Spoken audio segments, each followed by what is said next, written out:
The change in the standard entropy for a reaction system can be calculated from the standard entropies of the reactants and the products. In your data booklet, you will be given this expression. So the total entropy is equal to the sum of the entropy of our products, take away the sum of the entropy of our reactants. If we look at Advanced Higher 2017, written 3A, part B, it asks us to calculate the total entropy in joules per Kelvin per mole.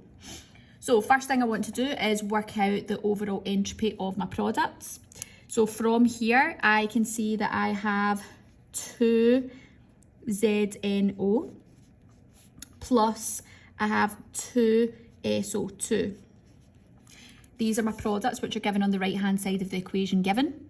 I'm going to substitute the formula for the entropies given. So I would have 2 times, and the entropy is 44, plus 2 times 248.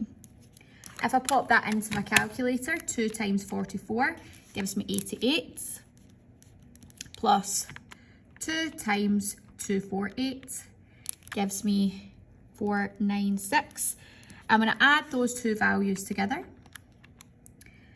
I get a total entropy of my products as 584, which I can substitute into here as positive 584. I'm going to do the same thing again, but this time for my reactants. I have 2 ZNS plus I have 3 O2. If I look at the column to do with my entropy, I'm going to substitute the values in the table. So ZNS, I've got 58 plus 3 times, and I look up the oxygen, which is 205. Popping that into my calculator, 58 times 2 gives me 116, plus 3 times 205, which gives me 615. I'm going to add those two numbers together. I get a total entropy of my reactants as 731. Pop that in here. So if I pop that into my calculator, now that I've substituted, I'll have 584 take away 731. And that gives me the total entropy as minus 147. And the units are given in the table, which are already provided, but we copy exactly what we've got. Joules per Kelvin per mole.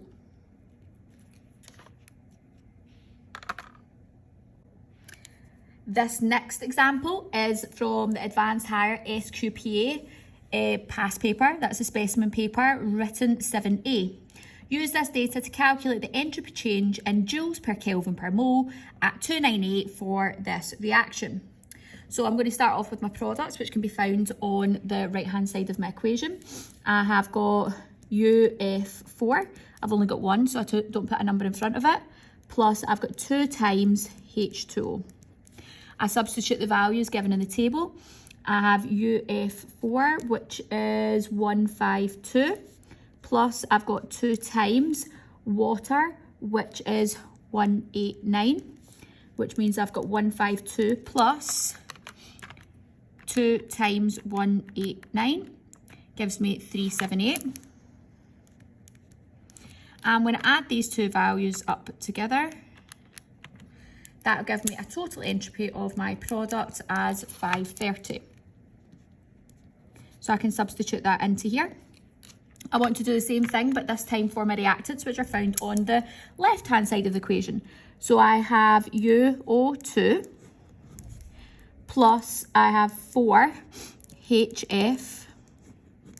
Substitute the values. UO2, I've got 77, plus I've got 4 times HF, which is 174. So that'll give me 77 plus 4 times 174, which gives me 696. When I add them together, I get a total entropy of my reactants as 773. Substitute that in. And if I pop that into my calculator, I've got 530 take away 773, and that'll give me a total entropy of negative 243. And the units are given in the table as joules per Kelvin per mole.